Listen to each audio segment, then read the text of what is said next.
ఇక్కడ కాంగ్రెస్ పార్టీ 42% ఏదైతే BC declaration తీసుకొచ్చిందో కామారెడ్డిలో పెట్టినప్పటి నుంచి వాళ్ళు ఇన్ని రోజుల నుంచి ఈ కాముగా ఉన్నారు. అంటే దగ్గర దగ్గర 17 నెలల నుంచి 17 నెలల వరకు కాముగా ఉండి హఠాత్తుగా వాళ్ళకి ఏదో మరి కల వచ్చిందో ఏమైందో కానీ 42% రిజర్వేషన్ అమలు చేయాలి, ఆ లోకల్ బాడీ ఎలక్షన్స్ వస్తూ ఉన్నాయి, ఎట్టి పరిస్థితుల్లో అది లేట్ అవుతుందా అని చెప్పేసి హడావిడిగా ఒక సర్వే తీసుకొచ్చి సర్వే చేశారు.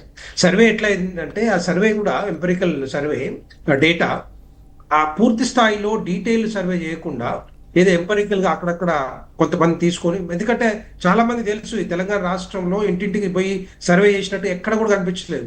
కాకపోతే అక్కడక్కడ స్టిక్కర్లు అయితే వేసారు జిహెచ్ఎంసీ. ఇప్పుడు ఫర్ ఎగ్జాంపుల్ మా ఇంటికి కూడా, మా కాలనీలో కూడా చాలా మంది ఇంటికి రాలేదు.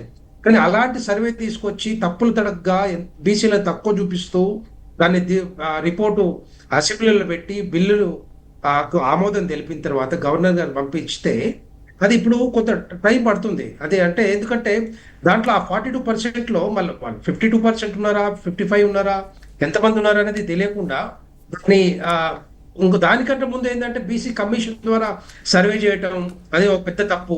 తర్వాత దాన్ని హైకోర్టు మళ్ళీ బొట్టికాయలు వేసి బీసీ కులబద్దలు అందరూ కూడా గట్టిగా చెబితే డెడికేటెడ్ కమిషన్ ద్వారా చేస్తేనే బాగుంటుందని ఆలోచిస్తూ చేస్తే అది కూడా పూర్తి స్థాయిలో చేయలేదు.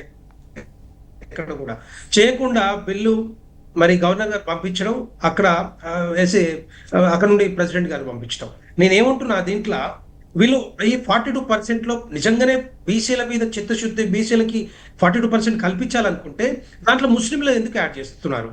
నెంబర్ 1, బీసీబీలో ముస్లింలకు ప్రత్యేక రిజర్వేషన్ ఉంది. దాంట్లో కూడా బీసీఈలో రాజశేఖర రెడ్డి గారు ముఖ్యమంత్రిగా ఉన్నప్పుడు బీసీఈ కూడా తీసుకొచ్చి దాంట్లో 4% రిజర్వేషన్ ఉంది. ఇప్పుడు కూడా సుప్రీంకోర్టులో కేసు నడుస్తూ ఉంది, దానికి కూడా మాట్లాడలేదు.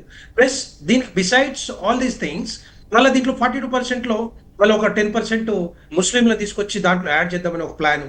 దాంట్లో ఒకవేళ నిజంగానే ముస్లింలు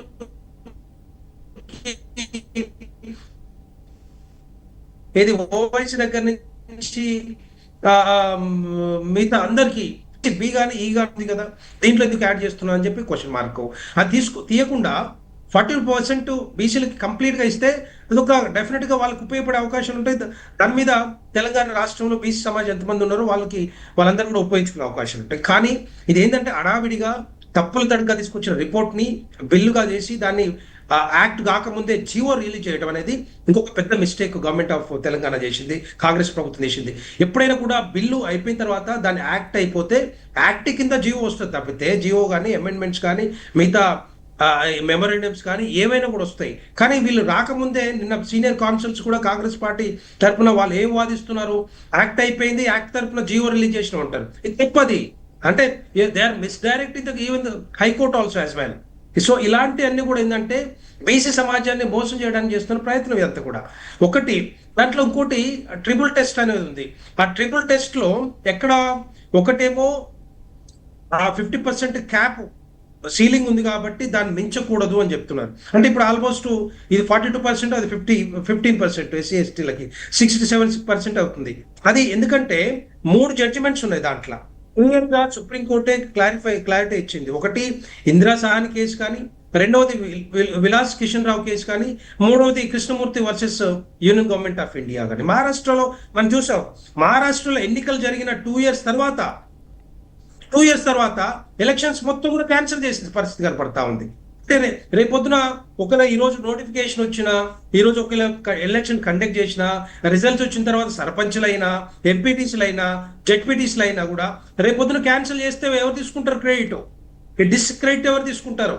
అంటే కాంగ్రెస్ పార్టీ తీసుకుంటుందా? బీసీ సమాజాన్ని మోసం చేస్తున్నావు, కావాలని మేము చేస్తున్నాం అని చెప్పగలుగుతుందా? చెప్పలేదు. అది ఏం చేస్తారు వీళ్ళు? మేము బిల్లు తీసుకొచ్చినాం, గవర్నర్ గారు పంపించినాం, ప్రెసిడెంట్ గారు పంపించినాం, ఆర్డినెన్స్ ఇష్యూ చేసినాం, జీవో రిలీజ్ చేసినాం, హైకోర్టులో కేసు ఉంది, హైకోర్టు స్టే ఇచ్చింది, దీని మీద మేము ముందుకెళ్ళలేక పరిస్థితి, మీకు కాంగ్రెస్ పార్టీ తరఫున మేము ఇస్తామని చెప్పుకునే పరిస్థితి వస్తుంది రేపొద్దున. అంటే నేను ఏమంటున్నా అంటే వీళ్ళు చేసేది ఏది తీసుకొచ్చినా కూడా బిల్లు కానీ, పాలసీ చేంజెస్ కానీ, పాలసీ మేకింగ్ కానీ మొత్తం కూడా గాల్లో దీపం పెట్టినట్టుగా తీసుకొస్తున్నారు తప్పితే దీని మీద చిత్తశుద్ధితోటి, కమిట్మెంట్ తోటి పనిచేయట్లేదు వీళ్ళు. ఇంకా చాలా విషయాలు ఉన్నాయి. వెంకటరెడ్డి గారు మాట్లాడదాం ఒకసారి అరవింద్ గారితో మాట్లాడి. అరవింద్ గారు ఏం చెప్తారు? మీరు ఇప్పటివరకు మీ పార్టీకి సంబంధించి అంటే ఇంత విషయం జరుగుతున్నప్పటికీ